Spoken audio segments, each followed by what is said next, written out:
It was a sweltering summer day. Master Bayen had strung his hammock between two trees in the garden and drifted off for his afternoon nap. He feared that even the sun might judge him for his idleness, so he slowly succumbed to sleep without realizing it. In his drowsy state, he suddenly heard Barnaby's urgent voice. "Master, wake up quickly. We have a visitor."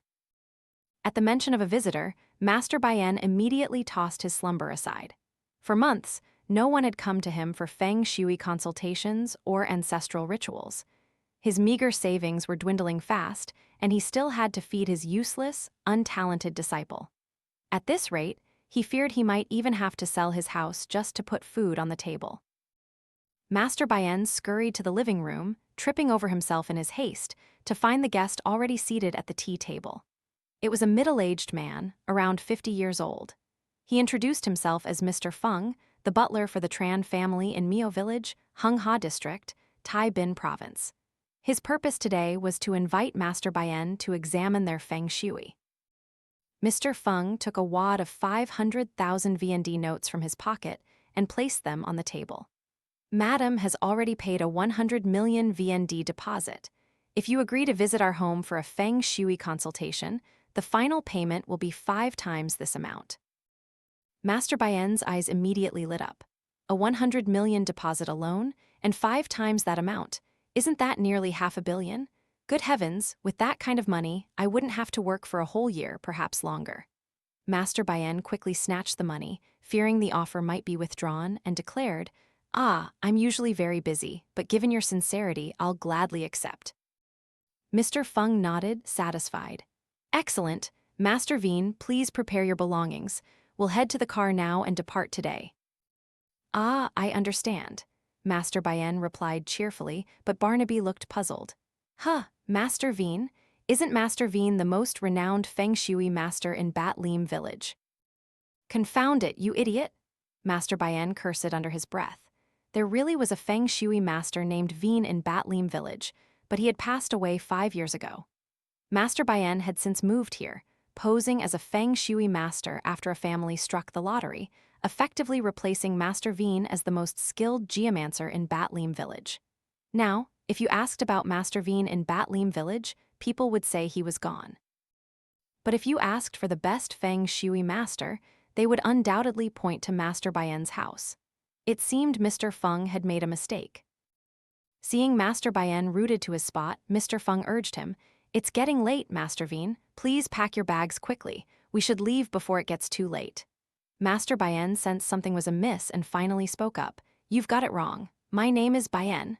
Master Bayen quickly lunged to cover Barnaby's mouth. Mr. Phong heard this and immediately asked, "What did you say your name was?" "Bayen," Master Bayen, still covering Barnaby's mouth, forced a laugh. "Nothing to hide from you, sir. My surname is Bayen and my full name is Bayen Thien." Mr. Phong nodded. So that's it. Please wait a moment, I'll go get clothes for us and for the master, then we'll be right out." As soon as he finished speaking, Master Bayen dragged Barnaby into the inner room. Barnaby, with his nose and mouth covered, was on the verge of suffocating. He thrashed his arms wildly, trying to utter muffled sounds to signal Master Bayen to release him. Master Bayen, fearing a fatal incident, quickly removed his hand from Barnaby's mouth. Barnaby immediately asked, "Since when did your name change, Master?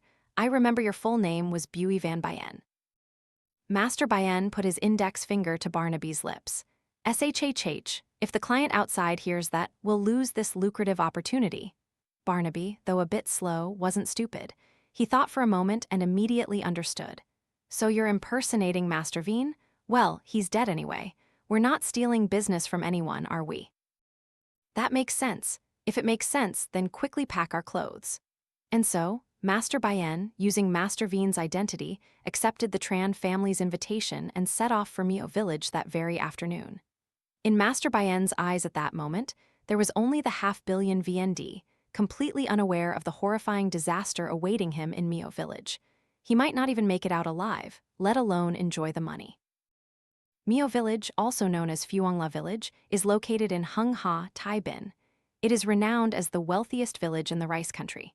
Nestled amidst vast rice fields, the village boasts dozens of businesses and magnificent European-style villas. Master Bayen sat in the car, eyes wide, mouth agape, unable to close it. Right in the middle of the village, surrounded by endless rice paddies, stood Vietnam's largest ancestral tomb, spanning 10,000 hectares. This sacred site enshrined the tomb of Emperor Hoang Engai Dai Vuong, also known as Mr. Tran Hoang Engai, the uncle of Grand Tutor Tran III.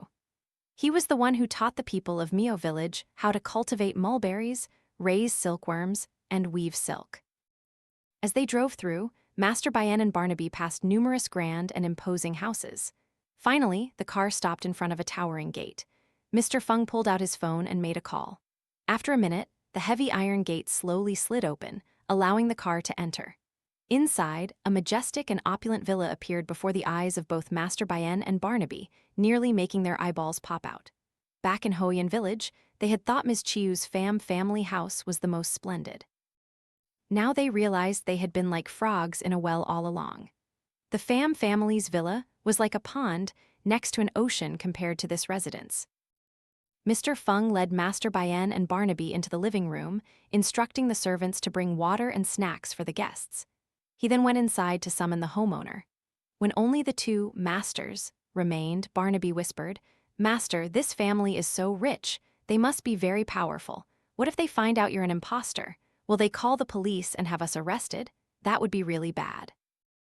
Master Bayen retorted, "You sound like old Madame Tam. My name is Bayen, not Vien, you idiot. Shut up. Bayen and Vien only differ by one letter. Besides, they made the mistake first. We're not deceiving them, we're just not explaining everything clearly." "And that's not deception?" Barnaby muttered under his breath. He knew his master, greedy for 500 million dong, was taking a reckless gamble by impersonating someone else. If things went smoothly, fine. But if any unexpected trouble arose and came to light, his master and he could be sued for fraud, perhaps even imprisoned. At that point, he feared he too would be implicated as an accomplice. From inside, a man emerged. He wore an elegant charcoal gray suit, his dark hair neatly slicked back. The man introduced himself as Tran Kai, 60 years old. Master Bayen and Barnaby gasped, their mouths agape, because Mr. Tran looked remarkably young for his age. Receiving their compliments, Mr. Tran simply smiled. Barnaby whispered into Master Bayen's ear, "Master, is he dyeing his hair?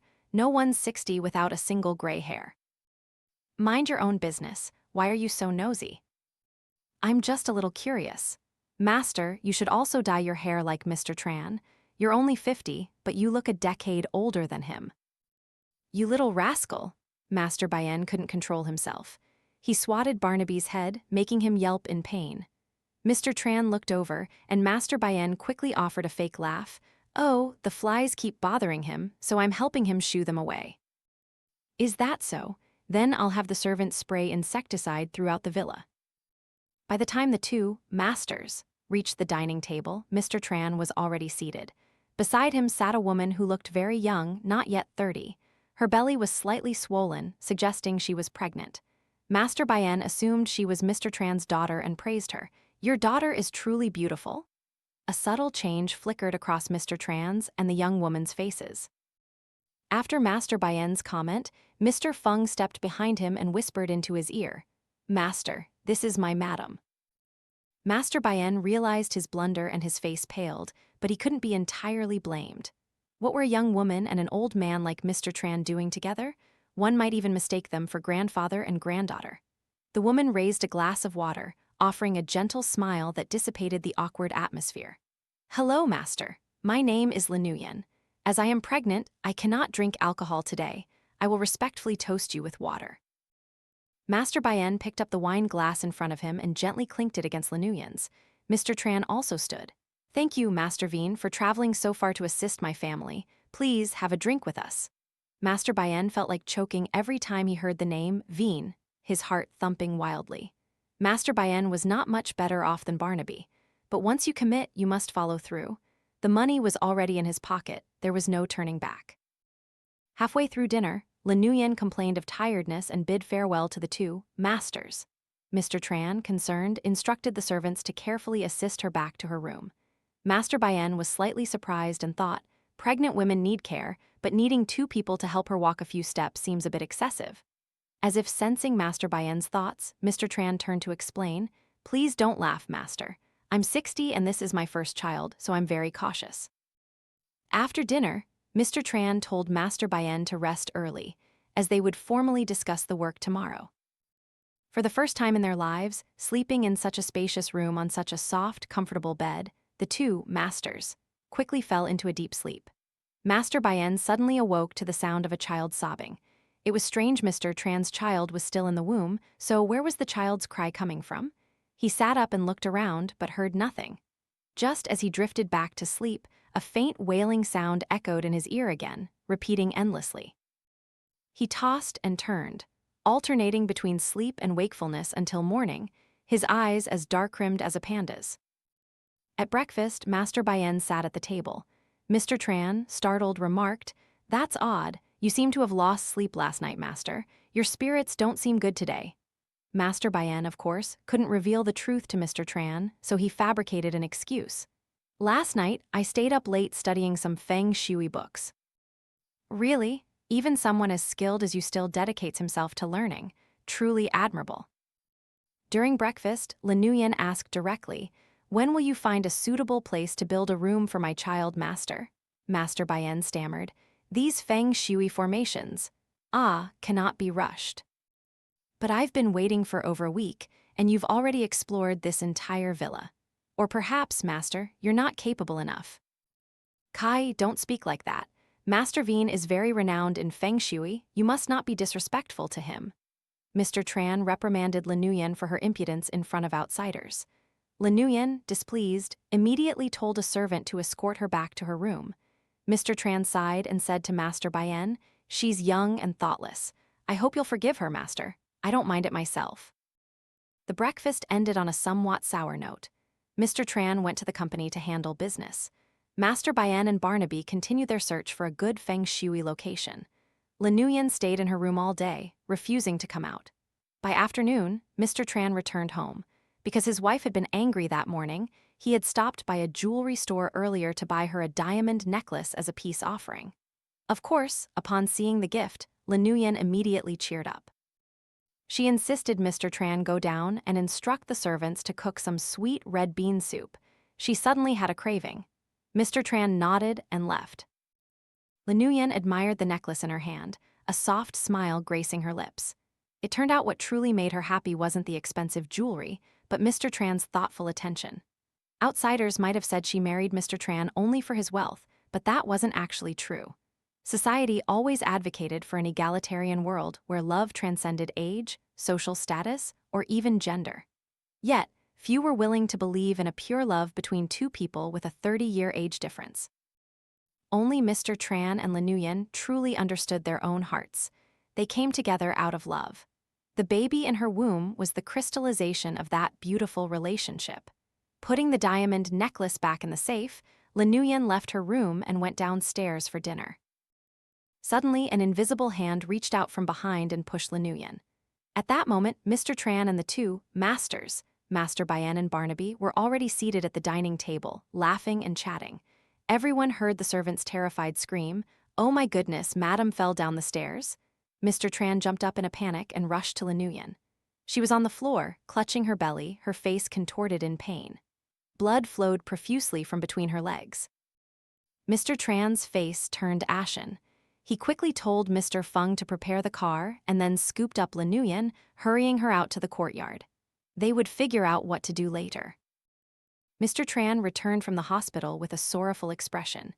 He invited Master Bayen to the living room and informed him that the plan to build a room for his unborn child would be cancelled. Nevertheless, he would still pay the full 500 million dong as promised. After Mr. Tran left, Barnaby innocently asked Master Bayen, "Why did he suddenly cancel it, Master?" Master Bayen sighed. He didn't want to say it, but the baby is surely lost. The next morning, Master Bayen and Barnaby packed their belongings and left the Tran family's home. Mr. Tran had a driver take them all the way home. After the lucrative business in Mio village, Master Bayen told Barnaby to take a break from work, deciding to indulge until the money ran out before working again. One summer afternoon, as usual, Master Bayen was lounging in his hammock, his eyes closed in a pleasant nap, when he suddenly heard Barnaby's frantic cry. "Master, wake up, Master." "What are you doing, scaring me like that? It's worse than a ghost." Mr. Feng is here, Master. Master Bayan jumped. Could it be that they had discovered the truth and come to demand their money back?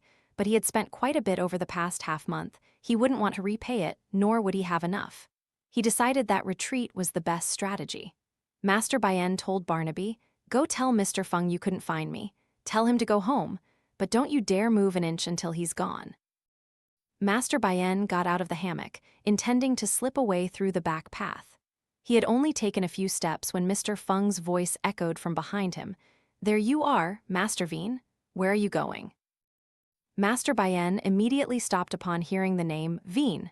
If Mr. Feng was still calling him Master Thien, it meant his impersonation hadn't been exposed yet. In that case, why run? He breathed a sigh of relief, turned to Mr. Feng and asked, "Ah, were you looking for me?" "Yes, my master has something he wishes to ask Master Thien for help with." It turned out that at the hospital, the fetus, presumed lost, had suddenly shown a heartbeat again. After half a month, once everything stabilized, Mr. Tran wanted to invite Master Bayan to continue helping with the fengshui to find a suitable location to build a room for the child. All expenses would remain as before. Master Bayan happily nodded in agreement. Barnaby, however, was filled with worry. He said, "Last time we weren't discovered by sheer luck, but luck doesn't strike twice."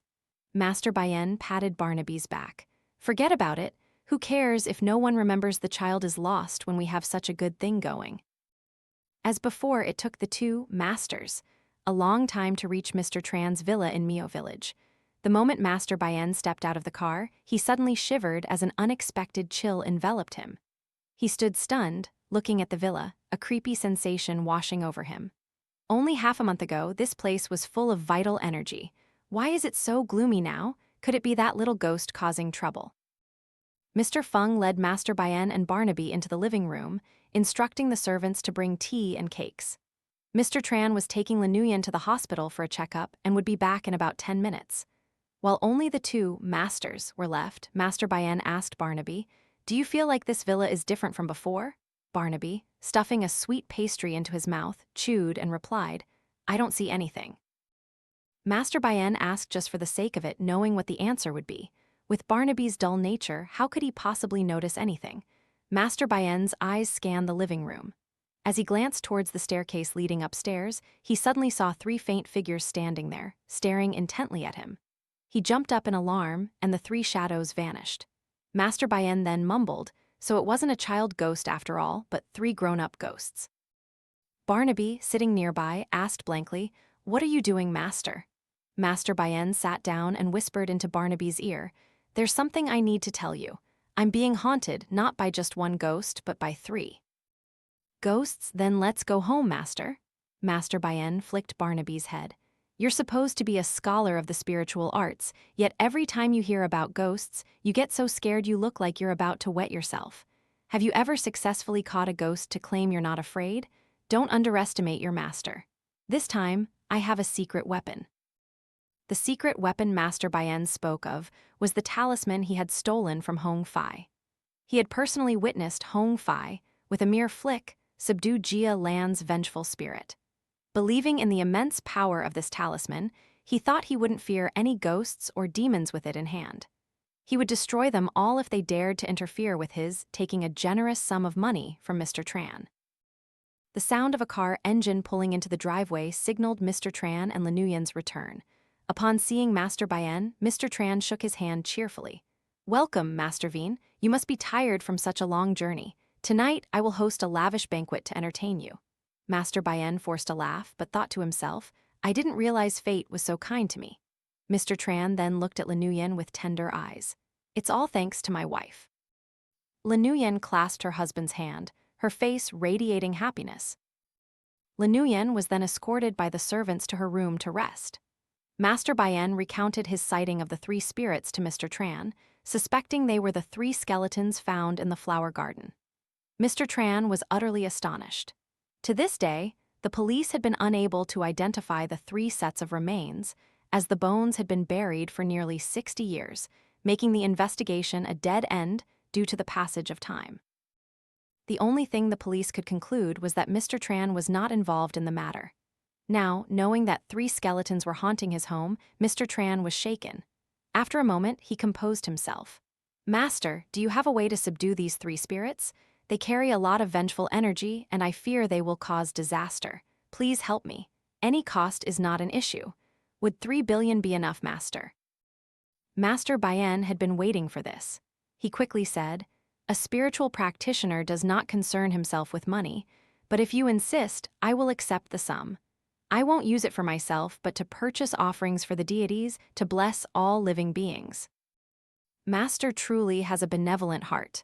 He thought to himself, what benevolent heart? This is money for me to spend lavishly and give to the deities for good measure. He continued, I want to protect my wife and child. Mr. Tran instructed a servant to prepare a car to take Linuyen to another villa for refuge. After Master Bayan had subdued the spirits, she would be brought back. Master Bayan asked Mr. Tran to accompany them, but Mr. Tran insisted on staying to observe the situation. After all, this is my ancestral home, where I was born and raised. It holds too many cherished memories to abandon. Linuyen, resigned, could only advise her husband to be careful. That night, after the car left the villa, Master Bayan set up a new altar for exorcism in the flower garden, right outside the gate. Everyone else remained inside the house, observing the situation through the glass windows. Master Bayan's face was filled with extreme confidence. His secret weapon was tucked in his pocket, ready to be pulled out at a moment's notice. He was certain he wouldn't be defeated a second time by the 3 ghosts. Barnaby wanted to help Master Bayan, but the master feared Barnaby's clumsiness would ruin things, so he instructed Barnaby to hold the talisman and stay with Mr. Tran for protection. Master Bayan stood alone in the garden. Master Bayan lit incense in the censer. He waited for the ashes of the stolen talisman to mix with glutinous rice, then scattered half of it around the altar. After that, he picked up a bronze bell and shook it while chanting. As midnight struck, a strong wind began to blow. The wind carried an icy chill that made one shiver. Master Bayan knew they were coming. A woman's sharp voice echoed in the air. Even after all this time, I haven't forgotten. Young man, you've grown. This was followed by a man's voice. If you had given up, I would have spared you. Finally, the old man's hoarse voice, why waste words with him? Go, my children. Master Bayan only heard their voices but couldn't discern their forms. Not wanting to hesitate, Master Bayan grabbed the Bagua mirror from the altar and shone it around. Indeed, the images of the 3 ghosts immediately reflected in the mirror. Quick as a flash, Master Bayan threw the remaining glutinous rice mixed with ashes towards them. The 3 specters turned to look at each other, then burst into roaring laughter. It seemed they weren't at all afraid of such things. Master Bayan was shocked but tried to regain his composure. They're still able to hide themselves from detection. Master Bayan quickly brandished the peachwood sword towards the female ghost, as if to avenge the strangling incident from earlier that morning. The spirits of the male ghost and the old man immediately lunged forward, knocking the sword away. This location is too advantageous. Master Bayan quickly reached for Hoang-Fai's talisman and threw it at the 3 ghosts. According to Master Bayan's calculations, the talisman should have emitted a pale yellow light, enveloping them and binding them. But no, the talisman flew with the wind for a moment, then fell like a leaf to the feet of the 3 ghosts. They looked down at the talisman, then up at Master Bayan with a hint of confusion. Master Bayan was equally bewildered. He had seen with his own eyes how Hoang-Fai had used this very method to subdue Jia Lan.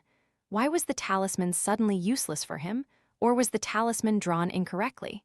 Many questions flooded his mind, but Master Bayan had no time to ponder. Through the Bagua mirror, he saw the 3 ghosts slowly rising and encircling him. At this moment, Master Bayan had no sword, no talisman. If they attacked him simultaneously, he was surely doomed. He looked towards the house, trying to shout, "Help!" so Barnaby would hear him. But Barnaby, behind the soundproof glass, couldn't hear a word Master Bayan said. From Master Bayan's mouth shape, Barnaby assumed he was telling him to relax, so he remained calm, continuing to observe from inside. Master Bayan was battered by the 3 ghosts.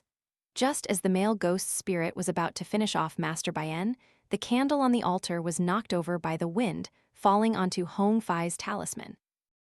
The talisman quickly caught fire, emitting a pale yellow light. The 3 specters, blinded by the light, turned away. Seizing this opportunity, Master Bayan scrambled to his feet and rushed into the house, shouting, "I barely escaped with my life."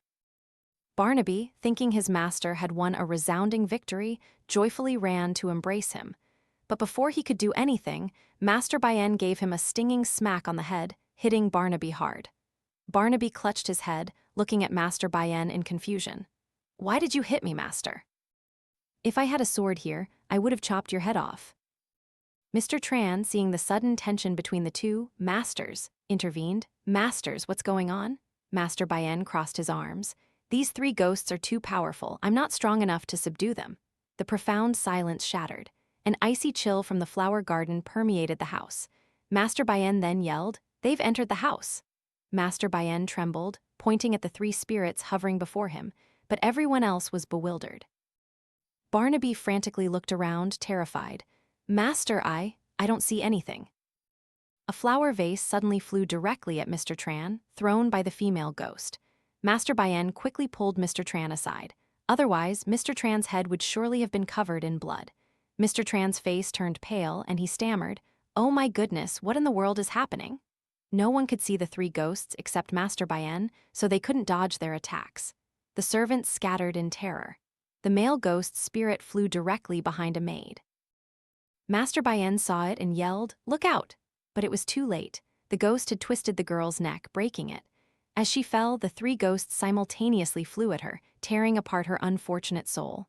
Witnessing the horrifying scene, Master Bayen stood rooted to the spot, petrified. Now the three ghosts turned their heads to look at Master Bayen.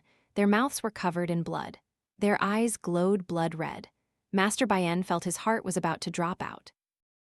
The three ghosts slowly rose and floated towards Master Bayen, their teeth still stained with blood. Just as they raised their hands to choke him, sunlight streamed in from outside. The three specters recoiled in horror and fled. Master Bayen looked out at the flower garden, his eyes watering with relief. The first rays of dawn had saved his life. Mr. Tran, seeing his servant dead, was utterly terrified, his legs turned to jelly. If Mr. Feng hadn't supported him, he would have collapsed. He quickly grabbed Master Bayen's hand and sobbed, "Please, master, please save my family." Master Bayen pushed him away and said, "No, I'm leaving right now." Mr. Tran, startled, cried, "If you leave, what will I do? Please, master, stay and help my family. I'll pay you any amount." "I only fear having money but no life to enjoy it. You should find another master. That would be better. I don't know any master more skilled than Master Thien." "Ah, I only trust you, master, but my name is Bayen, master," Barnaby interjected. Master Bayen flinched. He was so scared he lost his composure, almost revealing his secret. Seeing Mr. Tran staring at him, he forced a smile. "Bayen Thien, that's me. Actually, I'm only good at fengshui. Exorcism is not my specialty. Well, master, pack your belongings and leave immediately." Having said that, Master Bayen ran off like the wind. Barnaby frantically followed. "Master, master." Leaving Mr. Tran with a bewildered, awkward expression, unsure of how to resolve the situation. Mr. Tran ordered his driver to take the two masters home. Upon returning, he instructed Mr. Phong to inform the deceased maid's family to collect compensation for funeral expenses. Mr. Tran would cover the remaining lifetime expenses for her parents. He publicly declared that he would cherish her for 100 years in his heart. Mr. Tran was filled with endless regrets. Money was not an issue for him, but a human life had been lost, and no amount of money could compensate for it. Master Bayen had left, and the last hope of saving this villa was gone. Meanwhile, the car slowly carried the two masters, Master Bayen and Barnaby, away from Mio village. As they turned at a T-junction, the driver suddenly asked, "Where do you two masters want to go?" Master Bayen was surprised. "To Bat Leem village, of course. Where else? You've driven me several times already. Why are you asking such a strange question today?" At the same time, the driver didn't answer but let out a creepy, guttural laugh. Master Bayen's hair stood on end. He recognized that kind of laugh.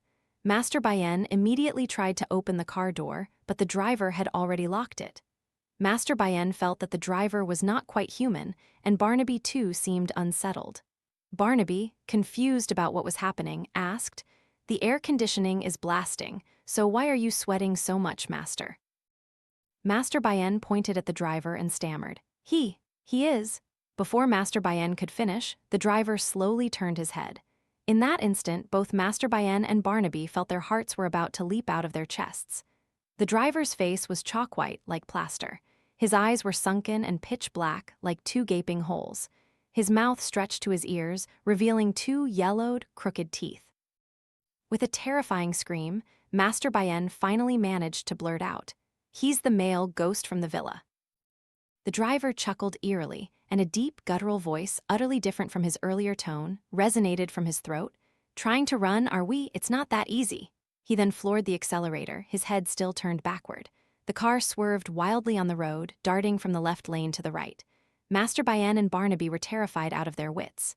The car sped up, crashing directly into a roadside fruit stall. Fortunately, the stall owner quickly jumped aside. Otherwise, her fate might have been sealed like the pile of crushed fruit on the ground.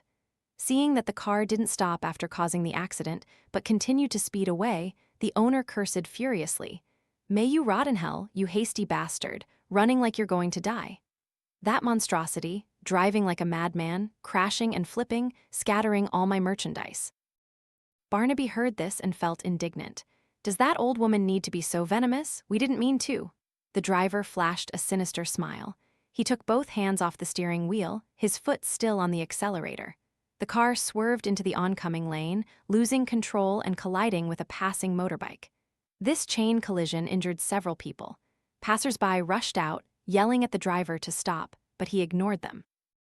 Seeing the car, after causing an accident, nonchalantly drive away, everyone was furious and cursed. Master Bayen's face was green like a banana leaf. He trembled and asked, Where are you taking us?" The driver opened his mouth to speak, his voice hissing through his teeth. "You tried to exterminate my wife. Today, I'm taking you for a swim in the river." "What river? I can't swim." "Who cares about you? You incompetent fool, don't even think about asking for exorcism." The car suddenly veered sharply to the left, clipping an old woman's sweet soup stall, then sped straight towards a wooden bridge spanning a large river. Master Bayen and Barnaby, terrified, clung to each other. "That ghost really did it. He genuinely wants to throw us into the river." Master Bayen couldn't swim, and Barnaby was a poor swimmer. The river was bottomless. This trip would surely be a chilling death. Seeing the car rapidly approaching the bridge, Master Bayen and Barnaby closed their eyes tightly, continuously praying to their ancestors for protection. At the sweet soup stall the car had just passed, two young men were eating. The car almost hit them. One of them stared at the car, frowning slightly. The other ran a hand through his messy hair and grumbled, "That damn demon! Who does it think it is, messing with our sweet soup? All right, no matter how fast it goes, let's get it." The two young men ran like the wind, chasing the car. At this moment, the car was hurtling towards the wooden bridge. This bridge was typically used only by pedestrians or cyclists. Motorcycles and cars used the iron bridge on the other side. If the car drove onto this bridge at such a high speed, it would surely collapse. This was precisely the male ghost's intention, to plunge Master Bayen, Barnaby, and the car into the river, leaving no trace. Running, of course, they couldn't catch up to the car.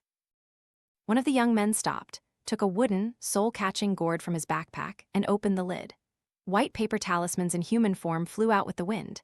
He raised his hand in a mystical gesture and shouted, "Jialan, please help." As he finished speaking, the young man pulled out another red paper talisman and threw it directly onto the paper human talismans. A faint figure of a girl slowly appeared. It was Jialan, the spirit who had asked Hoang for help finding her mother. The red paper talisman shielded her from the sunlight. Jialan flew straight towards the car, passing through the window and settling into the passenger seat. Master Bayen and Barnaby gasped, stammering, "Jialan?" The driver was stunned. "Who are you?" Jialan didn't answer. She grabbed the driver's foot, pulling it forcefully off the accelerator, causing the car to suddenly decelerate. Annoyed by the interference, the ghost driver tried to attack Jialan, but the red talisman on her head immediately glowed, making him quickly retract his hand. Seizing the opportunity, Jialan slammed on the brakes. The car screeched to a halt. Narrowly escaping death, Master Bayen and Barnaby hugged each other joyfully, shouting with relief. At this moment, the two young men managed to catch up. Barnaby, looking out from inside the car, clearly recognized their faces and cheered, "Thien Phong, Hoang, you're here, my master is saved." Hoang, hearing the familiar voice, looked into the car, unable to hide his astonishment. "It's you too." The situation here doesn't look good. The male ghost, agitated in the driver's body, tried to escape, but Jialan quickly held him back. The ghost roared frantically. "Let me go. Do you think I won't crush your soul, you wretched brat?" Thien Phong walked over to the driver, took out a talisman, stuck it to the car window, and then pressed it against the driver's mouth, chanting a spell. The talisman emitted a pale yellow light, piercing directly into the driver's body. The driver shrieked in horror, and a black smoke billowed from his eye sockets. Thien Phong took out a paper human talisman, held it towards the smoke, and commanded, "Get out! Enter this talisman." The talisman, initially white, slowly turned dark red. Thien Phong sighed, a soul filled with deep resentment. Hoang, on his side, quickly recaptured Jia Lan's spirit, as she had been protected. However, it was now midday, and being out in the strong sunlight for too long would affect Jia Lan's yin energy. He quickly put Jia Lan's spirit back into the box. Hoang was about to turn and talk to Master Bayan and Barnaby when he saw the car suddenly move. After the male ghost left his body, the driver regained consciousness. In his dazed state, he pressed the accelerator. The car, following its momentum, crashed directly into the bridge railing and plunged into the river. The three people in the car simultaneously screamed in terror. "Oh my God, help!" Thien Phong yelled. "Quickly open the car doors." The driver, startled, quickly complied. The moment the car hit the water, all the doors opened. Thanks to this, the three people managed to get out. Master Bayan couldn't swim, so Barnaby and the driver had to drag him to the surface.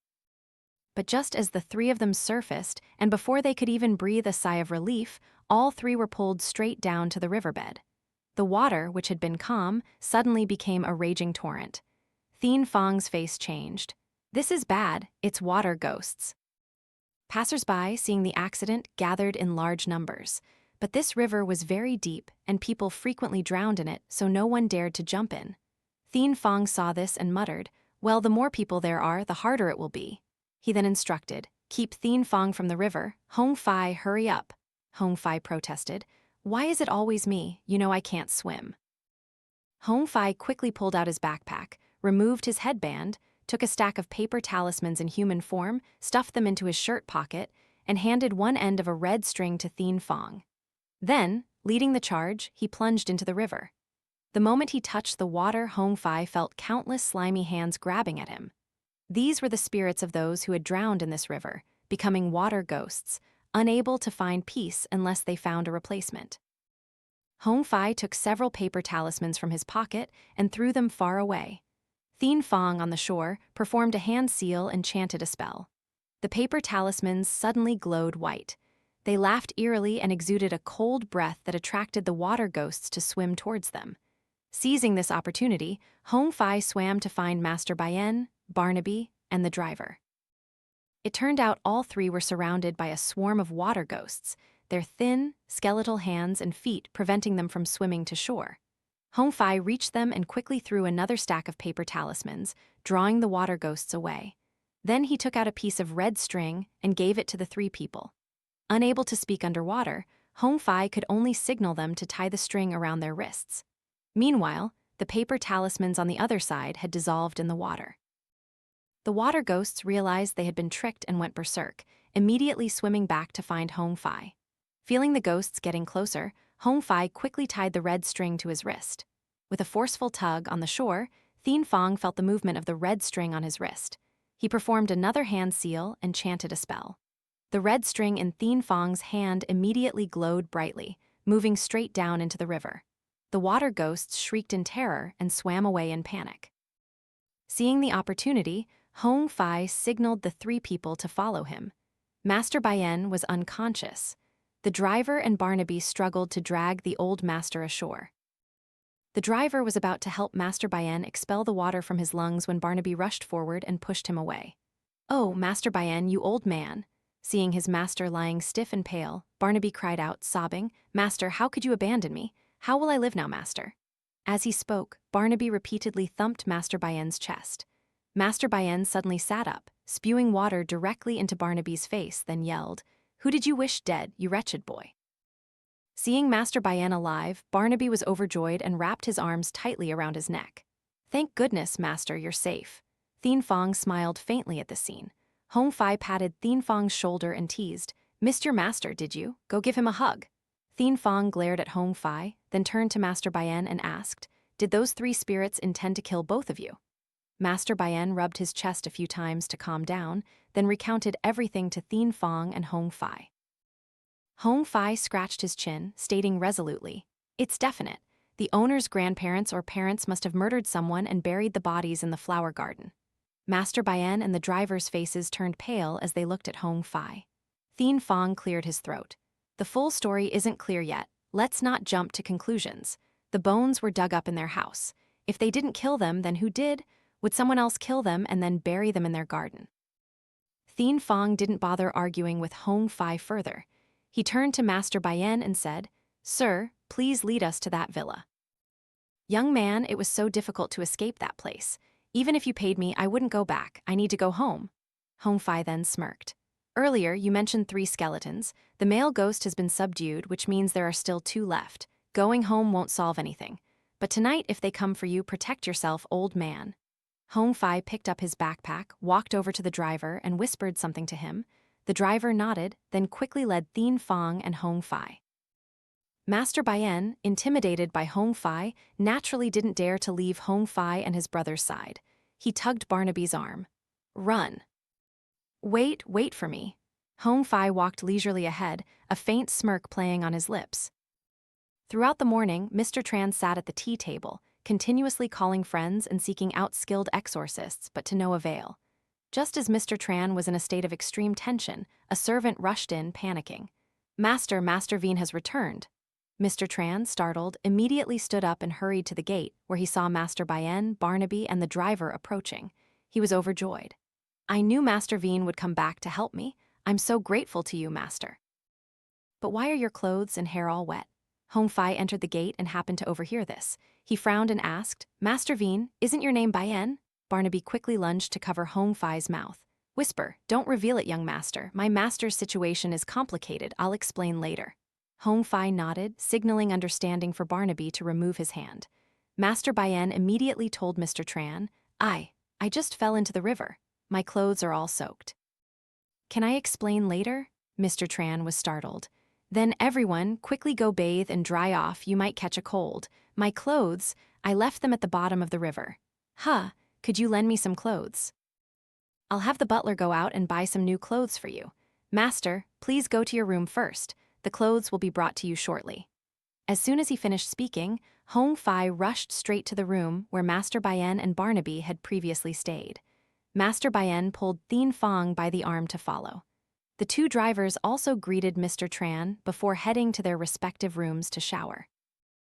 Inside the room, after locking the door tightly, Barnaby finally breathed a sigh of relief. Hoang Phi looked suspiciously at them. "What are you 2 masters scheming here now?" Master Bayan quickly waved his hands and explained, "This time I'm not scheming, I'm just—" Master Bayan recounted the reason for his impersonation of Master Veen. After hearing this, Hoang Phi said, "Same trick, same audacity. Only you would dare to impersonate the deceased. The money you earned is borrowed from the dead. You can't use it, or you'll encounter misfortune." Really? Misfortune later?" "Of course it's real. If you don't want bad luck to cling to you, hand over all the money and the talismans to me. I'll perform a blessing ritual." Although he feared bad luck, the mention of handing over money truly pained Master Bayan. To him, money was like his own flesh and blood. Asking him to part with his blood and flesh for Hoang Phi was simply too cruel. Master Bayan hesitated. Hoang Phi then snorted, "Do you want to take your money to your grave, old man? HMPH. If so, that's your problem. I won't bother." At the mention of a grave, Master Bayan dared not procrastinate further. He gritted his teeth, swallowing his tears. "All my money is in the bank. When this is all settled, I'll withdraw it for you, but on one condition, you must not reveal my secret." "No problem." Outside, there was a sudden knock on the door. Mr. Feng was bringing clothes. While the 3 of them were still dripping wet from the river, showering and changing, Thien Phong suddenly heard a child's cry and stepped out to investigate. Following the sound, Thien Phong went to a small room at the end of the hallway. The door was silent. He pushed it open and slowly entered. Suddenly, something lunged at Thien Phong's back. He quickly turned, pulled out a talisman, and was about to throw it.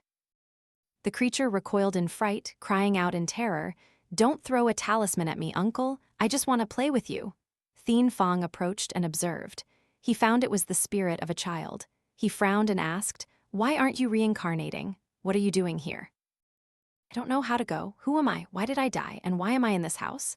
The child then meekly recounted his story. He was the son of Mr. Tran and his first wife, but he had died in his mother's womb at only 13 weeks. Too young and without anyone to guide him, he had lingered here. He witnessed his mother fall ill and pass away from grieving him. His father every night sat sadly in his study, unable to do anything.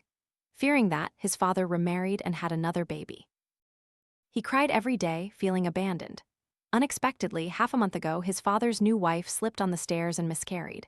He saw those 3 ghosts devour his younger sibling's soul. They even wanted to consume him. But he managed to hide in a statue in this room, safe and sound. The child shivered as he finished his story.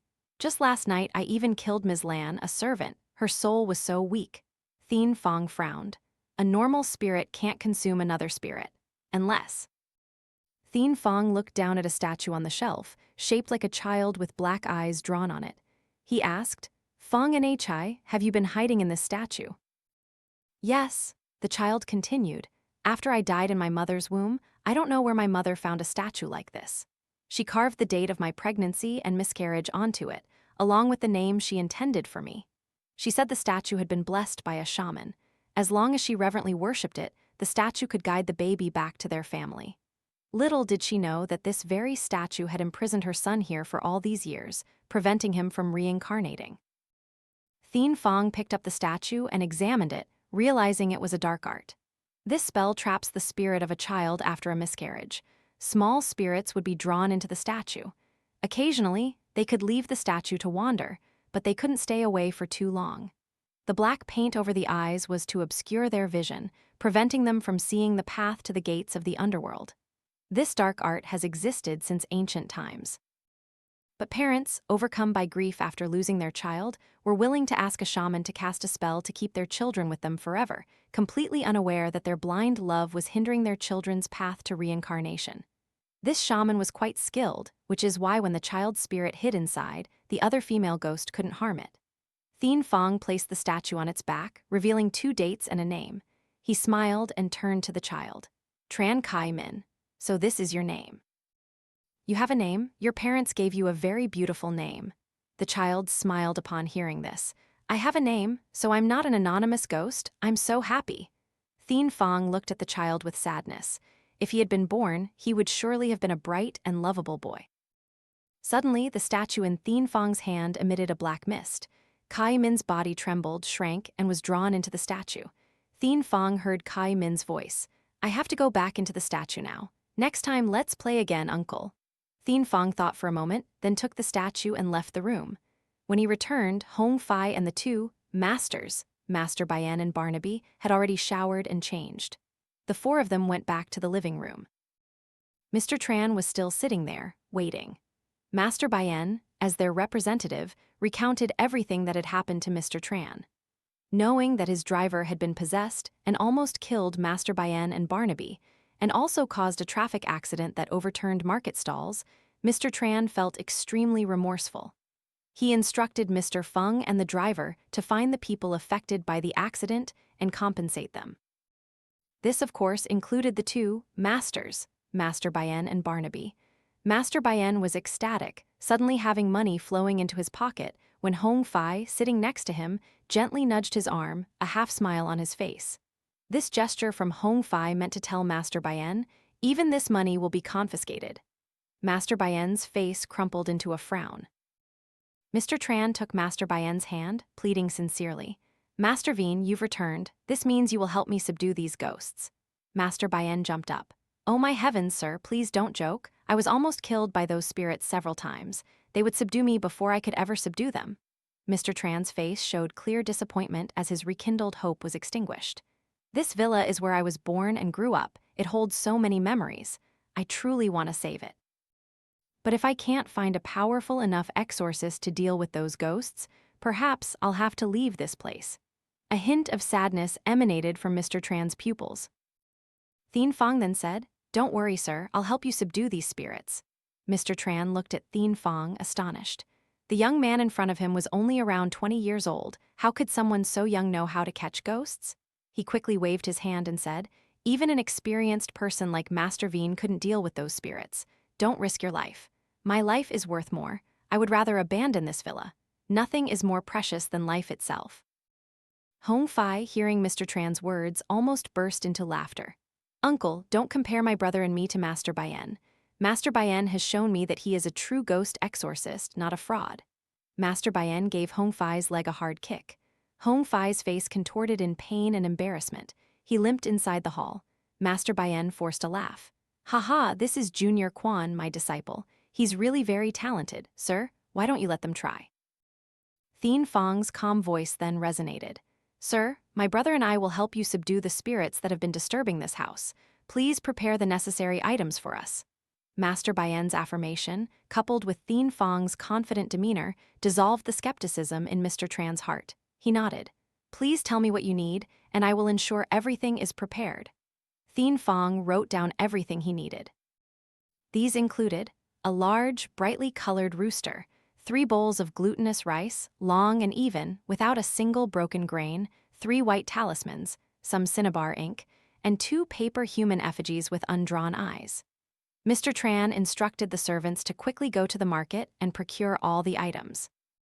Throughout that afternoon, everyone in the villa had to meticulously select each grain of glutinous rice to fill the 3 bowls for Thien Fong. A small altar was set up in the flower garden. On the altar were an incense burner, glutinous rice, and white wine. Thien Fong mixed the rooster's blood with cinnabar ink. Then, he took 3 thumb-sized red incense sticks from his pocket, lit them, and let the smoke from the incense waft into the glutinous rice mixed with chicken blood.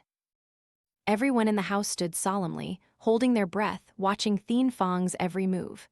After a while, Thien Fong planted the incense sticks in the censer, his eyes scanning his surroundings, his brows furrowed. Hong Fai emerged from the house and asked, "What's wrong, brother? You look stressed." Thien Fong replied in a low voice, "From the moment I stepped into this villa, I felt an incredibly heavy aura of resentment. I think those 3 entities aren't just ghosts, but demons. We were able to easily subdue the male ghost spirit because he had possessed a mortal body, which weakened his power. Furthermore, it was midday, with abundant yang energy. And at that time, we had soul-capturing talismans. The reason Thien Fong needs these 2 paper effigies is because all the remaining soul-capturing talismans were used by Hong Fai to trick the water ghosts. Now, Thien Fong has to temporarily use these effigies in place of talismans, hoping to successfully trap the spirits. For normal spirits, this method would certainly be effective, but Thien Fong has heard Kai Min's story. That demon could devour a fetus and leave the mother's womb, and even the soul of the maid. This indicates that they possess immense power. Currently, Thien Fong's only worry is whether these 2 effigies can contain the 2 spirits. Because even if they are strong enough to subdue them, without a vessel to hold their souls, it would be useless. As midnight struck, a sudden strong wind began to blow. All the flowers and leaves in the garden swayed violently. Thien Fong and Hong Fai scanned their surroundings, their faces alert. In the air, a woman's shrill voice suddenly echoed, "You carry my husband's aura now. Where is my husband?" A cold gust of wind from the left rushed towards Hong Fai. He swiftly dodged, grabbing a bowl of glutinous rice from the table and throwing it in that direction. The woman's terrified scream immediately rang out. Slowly, her form materialized before their eyes. The yin and yang can still conceal themselves. Indeed, this is no ordinary ghost. Thien Fong, on his side, felt his spine growing colder and heavier, as if a large block of ice was pressing down on him. Thien Fong turned to Hong Fai, yelling, "Throw the glutinous rice over here." Hong Fai swung the remaining glutinous rice from the bowl towards Thien Fong. Slowly, the image of an old man appeared in the air. Carrying a spiritual banner, he savagely clung to Thien Fong, like the tentacles of an octopus. Hong Fai pulled out a talisman, muttered a quick chant, and lunged to stick it onto the old man's forehead. The talisman burst into flames, emitting a pale yellow light. The old man shrieked in terror and recoiled from Hong Fai's body. The talisman quickly burned to ashes, but it only left a hollow in the old man's forehead, unable to bind his spirit. Thien Fong secretly thought to himself, "This is going to be tough." The female ghost looked worriedly at the old man and yelled, "Father, are you all right?" "I'm fine, just a little damage to my yin energy." The female ghost's eyes glowed fiercely. She looked at Hong Fai, then darted towards him like a gust of wind. Her sharp, black claws reached out, making Hong Fai flinch. A vengeful spirit turning into a demon. Thien Fong nodded, not completely, but still worrisome. Thien Phong ran to the altar, pulled out a red string, dipped it in the chicken blood mixed with cinnabar ink, and threw one end to Hoang Fai. The two swiftly ran around, wrapping the red string around the female ghost's body. Everyone inside the house couldn't see the spirit, only Thien Phong and Hoang Fai jumping back and forth. The red string immediately glowed. The female ghost arched her neck, her eyes wide, and let out a wild roar, then thrashed her body, tearing the string into pieces. Both Thien Phong and Hoang Fai's faces turned pale. Before they could even think of their next move, they heard a terrified scream echoing from inside the house. While Thien Phong and Hoang Fai were focused on dealing with the female ghost, the old man had already run inside and grabbed Mr. Tran by the throat. Everyone suddenly saw their boss floating in the air, his face pale, gasping for breath as if on the verge of suffocating, only able to scream in terror. Hoang Fai rushed inside. But at this distance, no matter how fast he ran, he couldn't stop the old man's spirit from killing. Left with no choice, Hoang Fai summoned Jia Lan. He took a paper human talisman from his pocket and threw it into the air. Hoang Fai performed a hand seal and cried out, "Jia Lan, please help." Jia Lan's spirit quickly appeared, flying straight into the house, pushing the old man forcefully, making him release Mr. Tran. Enraged at being interrupted, the old man furiously grabbed Jia Lan. He grew to an enormous size and bit fiercely into her neck. Jia Lan screamed in agony as her soul gradually slipped into the old man's body. Hoang Fai rushed to her side, his face turning ashen. He hadn't expected the situation to become so dire. He pulled out a talisman, chanted a spell to make it burst into flames, and threw it directly at the old man. While the old man was enveloped in fire, he fled into the flower garden. Hoang Fai quickly grabbed Jia Lan. She was now weakened because the old man had consumed 5 parts of her soul. Watching Jia Lan slowly fade before his eyes, Hoang Fai felt immense regret. Earlier that morning, seeing Jia Lan able to stop the male spirit in the car, he thought she could temporarily handle this old man while he ran to help. But he forgot that it was now the middle of the night, with no sunlight to diminish yin energy. How could a spirit like Jia Lan withstand a vengeful demon that had transformed into a ghost? He had harmed Jia Lan. Seeing Hoang Fai's self-reproaching face, Jia Lan offered a faint smile. "Little grass, don't worry about me. Brother, quickly subdue those vengeful demons and retrieve my soul first." Hoang Fai nodded and replied, "Please endure, I will definitely reclaim all 5 parts for you." With that, Hoang Fai collected Jia Lan back into the paper human talisman. He took out a small spray bottle, threw it to Master Bayen, and commanded, "Quickly spray everyone's eyes, like it's an exorcism artifact." Master Bayen didn't ask any questions and quickly complied. After being sprayed in the eyes, Barnaby rubbed his eyes a few times and asked curiously, "If you just spray this, will ghosts automatically appear?" "No, it's so you can see the ghosts for yourselves." Master Bayen looked out at the flower garden and indeed saw 2 ghosts fighting Thien Phong. Everyone else did the same. The spray bottle Hoang Fai gave Master Bayen contained buffalo tears. Knowing the speed difference between ordinary people and ghosts, even if they saw them, they certainly couldn't escape. However, it was still better for everyone to be prepared than to be completely clueless about whether ghosts were nearby. Hoang Fai quickly rushed into the flower garden to assist Thien Phong. After having a part of his arm burned by Thien Phong's talisman, the old man became increasingly deranged. His fingernails also grew longer. Thien Phong looked up at the dark sky. Today is even the 15th of the lunar month. For powerful zombies and on nights of a full moon when essences converge, vengeful spirits without bodies would be weakened when the moon appears. But today, the sky is pitch black, and yin energy is extremely strong. This is truly an unfavorable alignment of fate. Hoang Fai pressed close to Thien Phong and whispered, "Brother, should we use the golden dragon and white phoenix staffs?" "No," Thien Phong immediately shook his head. "If I were going to use them, I would have from the start." A few months ago, both Thien Phong and Hoang Fai felt their spiritual power weakening. They immediately called Aunt Lin. Aunt Lin didn't know what was happening either, so she told them to go back to Ko Lin Mountain for a visit. Upon arriving, they found Master Baymen already waiting at the tea table. "I had an early premonition that you two would come to Bang Mountain today. Go on, have a sip of tea," Master Baymen slowly said. "Both of you, bring out the golden dragon and white phoenix staffs." Thien Phong and Hoang Fai dutifully complied. Master Baymen closed his eyes, touched the staff for a moment, then opened his eyes and looked seriously at his disciples before saying, Now, Hongfei used the staff. Why, Master? Do you know why the golden dragon and white phoenix staffs are so powerful, yet your Aunt Lin rarely uses the red mother staff? Both Thien Phong and Hongfei shook their heads. Master Bei Men then said, the dragon and phoenix have very high spiritual sentience. Since their consecration, they have only recognized two masters, myself and your grandmaster. Even Aunt Lin can only use them to enhance her strong spiritual power, but she cannot truly command them. After your grandmaster left the mountain to wander the four directions, Aunt Lin also put away the golden dragon and white phoenix staffs, rarely using them. This is because each time the golden dragon or white phoenix is summoned, it consumes a great deal of spiritual energy. Thien Phong pondered for a moment and then said, does that mean if these two staffs do not truly accept us as their masters, the more we use them, the more our spiritual power will diminish? Exactly. Only when they sincerely accept you as master can you control them at will.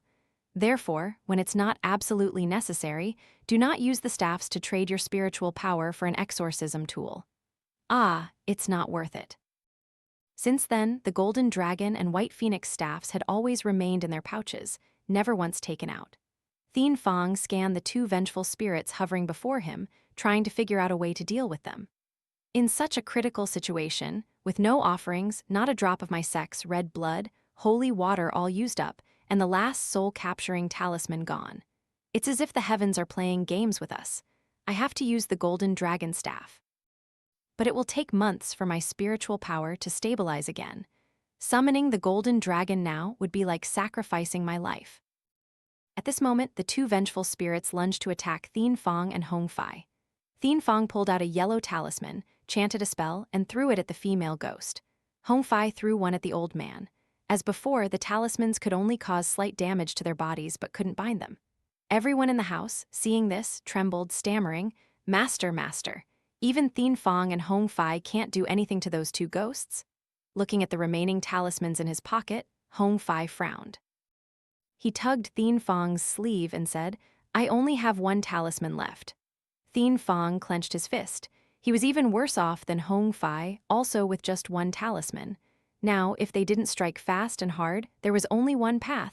I have to use the staffs for this critical situation. Suddenly, in Thien Fong's ear echoed Master Bei Men's words of wisdom. Thien Phong, remember, becoming an exorcist isn't just about subduing demons, but sometimes also about helping them. Thien Phong left his talisman in Hongfei's hand, mumbling, Hongfei, can you hold these two vengeful spirits for 5 minutes? Hongfei didn't know what Thien Phong intended, but he confidently nodded. More than enough. Thien Phong smiled and quickly rushed out. The female ghost tried to follow Thien Phong, but Hongfei threw a talisman at her and yelled, your opponent is me. Mr. Tran, peeking out from inside the house, trembled. Young man, where is Thien Phong going? Who knows? Thien Phong ran to the middle of the courtyard. He took out a small bronze bell from his hand and shook it vigorously, making a clink-clank sound. In the spiritual circle, Thien Phong closed his eyes, muttering to himself, O souls, heed my call and come. Spirits, lend your strength, forever blessed. Food and water aplenty, incense warm. Spirits appear quickly, appear. A cold aura began to envelop Thien Phong, stirring up dust and sand, making the leaves rustle and sway. Thien Phong opened his eyes. Before him now were countless wandering souls flying about. They were all people who had died in accidents on the road, unable to return home. Thien Phong bowed to the spirits and spoke solemnly, currently, 2 vengeful demons are wreaking havoc in the mortal realm.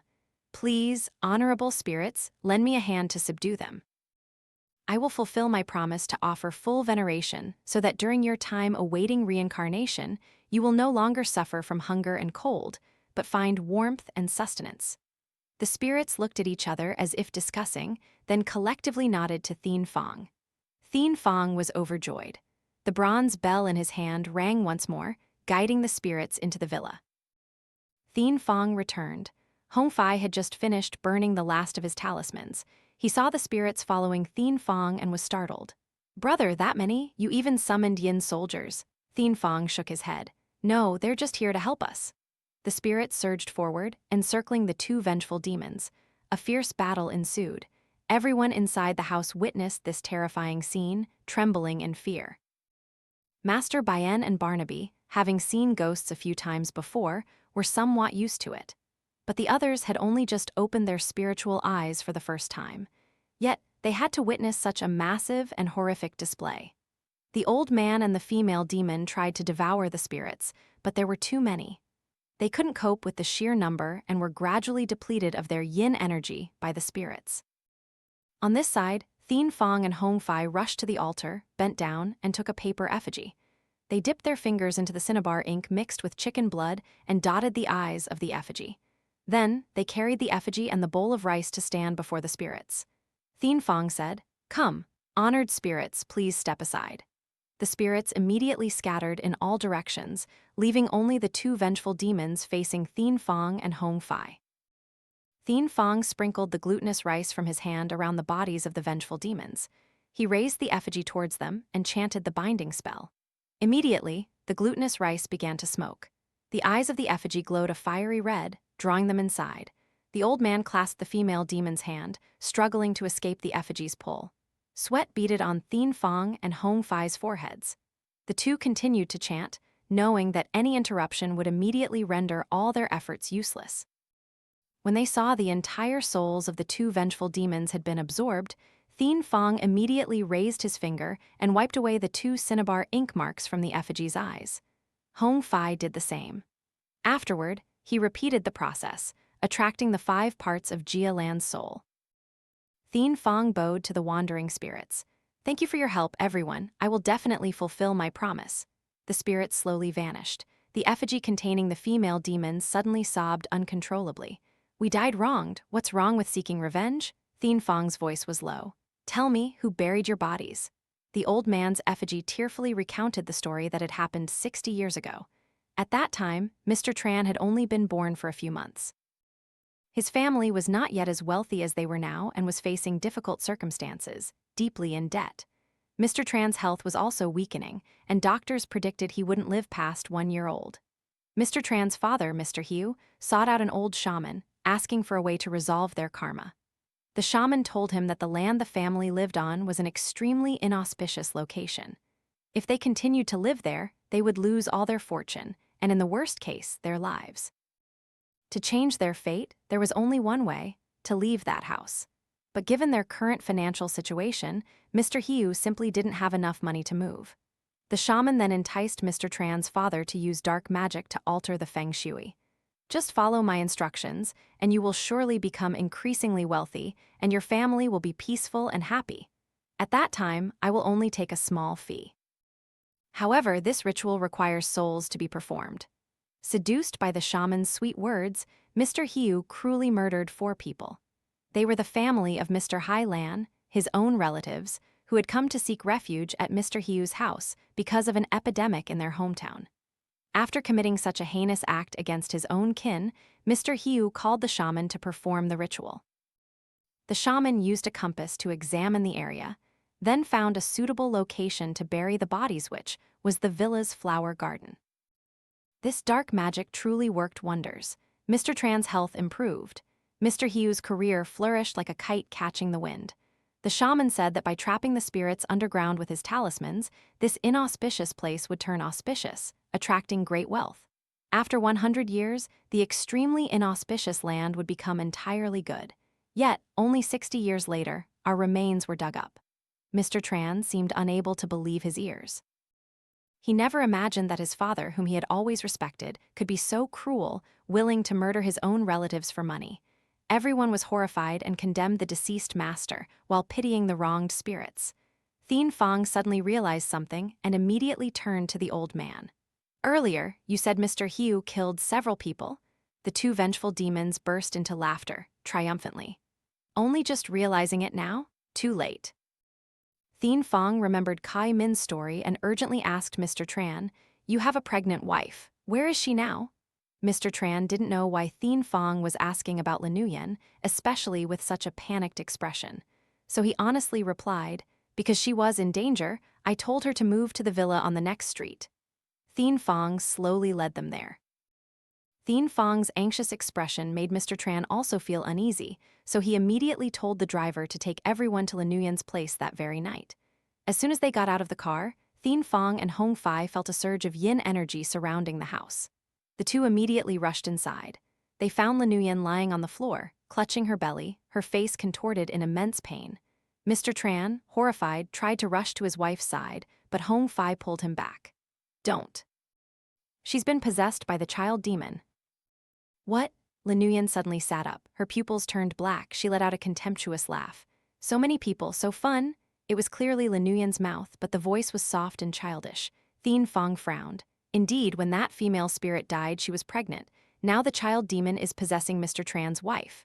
Hong Fai gently tugged Thien Fong's arm and asked, "What do we do now, brother? You're out of talismans."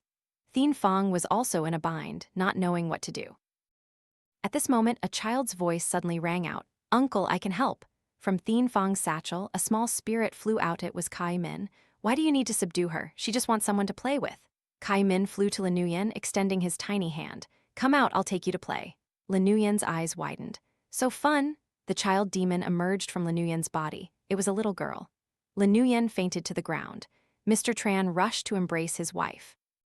Kai Min held the child demon's hand. "What's your name?" "I don't have a name." "Why don't you have a name? Every child has a name. Don't hide it from me. I'm Kai Min, Tran Kai Min." Mr. Tran, startled, looked at Kai Min with tears in his eyes, stammering, "Tran, Kai Min." Thien Phong nodded. "That is your son, sir. For the past 3 years, the boy has been trapped by a soul-binding spell, unable to reincarnate." Mr. Tran's eyes welled up with tears. He wanted to touch Kai Min, but Thien Phong restrained him. The living and the dead are separated. It's best if you only look at the boy. Kai Min turned to Mr. Tran, waving his tiny hand. "So your father. For the past 30-something years, I've always been by your side, but you never once felt my presence. Today, I finally see your face." The child demon's body suddenly became translucent. Thien Fong's face changed. "This is bad. She's about to dissipate." The souls of children, untainted by karma, immediately reincarnate upon leaving the mortal realm. To exist in the mortal world, a child's spirit must have a vessel. Otherwise, its soul will slowly shatter. That was why this baby had to possess Linuyen's body. As the first rays of dawn were about to break, Thien Phong knelt before Kai Min and the other child demon, saying, "Uncle will help you too reincarnate." The child demon asked joyfully, "Will reincarnation mean becoming human and being able to play?" "Yes." Thien Phong gently patted the two children's heads. "After you're reborn, promise Uncle that you'll live happily and become good people, all right?" Kai Min and the child demon nodded obediently. Thien Phong smiled. He stood up to retrieve the golden dragon staff. Hong Fai's face changed. "Brother, what are you doing?" Thien Phong turned to Hong Fai, his expression serious. "Exorcism still needs to be done. Even if..." Ignoring Hong Fai's objections, Thien Phong still used the golden dragon staff. The staff immediately glowed and hummed. A magnificent golden dragon appeared. "There are 2 souls wishing to cross the gates of yin and yang. Please open the path and guide them so they do not get lost." Immediately, a dazzling golden dragon soared forth. The 2 golden dragon staffs roared, gracefully twisting and forming a circle. Thien Phong quickly turned to Kai Min and the child demon. "You too, quickly step through. Absolutely do not look back." Before leaving, Kai Min looked back at Mr. Tran one last time. "Father, after I'm reborn as a human, I still want to be your child. Look at my little hand." He pointed to his left index finger. "I have a mole here. Look closely, okay?" "Go quickly, little ghosts." Thien Phong, seeing the golden dragon about to dissipate, frantically yelled. Kai Min immediately pulled the child demon's hand and stepped through. The little girl, passing through, said, "Goodbye, Uncle, thank you very much." The moment the tiny child demon passed through the circle was also the moment the golden dragon returned to Thien Phong. Thien Phong then turned to Hong Fai, a faint smile on his face. "Everything is done." Hong Fai grumbled, turning away. "HMPH, whatever." Afterward, Thien Phong explained to Mr. Tran the reason why he had been unable to have children. That was the consequence of the feng shui alteration spell. Any dark magic comes with a price. I will take these 3 vengeful demons to Aunt Lin for a super transcendence ritual. As he was leaving, Thien Phong advised Mr. Tran, "Make sure to offer ample incense and prayers to the spirits at the path in front of your house." Master Bayan asked Mr. Tran if he wanted to sell his house and move to a place with good feng shui, because the terrain of this land is inauspicious. Now that the feng shui alteration spell has been broken, sooner or later, Mr. Tran will lose all his fortune. Mr. Tran continued to wave his hand, refusing, because this villa holds too many of my memories. Master Bayan sighed. After Hoang confiscated all his money, he thought he could earn a hefty sum, but it turned out to be for nothing. Little did Master Bayan know that 5 years later, when he had the opportunity to return to Mio village at Mr. Tran's invitation for a feng shui consultation, Mr. Tran's wealth had not only not dissipated, but had grown even more, making him the richest man in the province.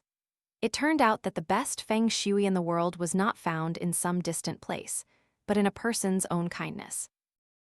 Mr. Tran and Linuyen had twin children, a boy with 9 fingers on his left hand and a mole.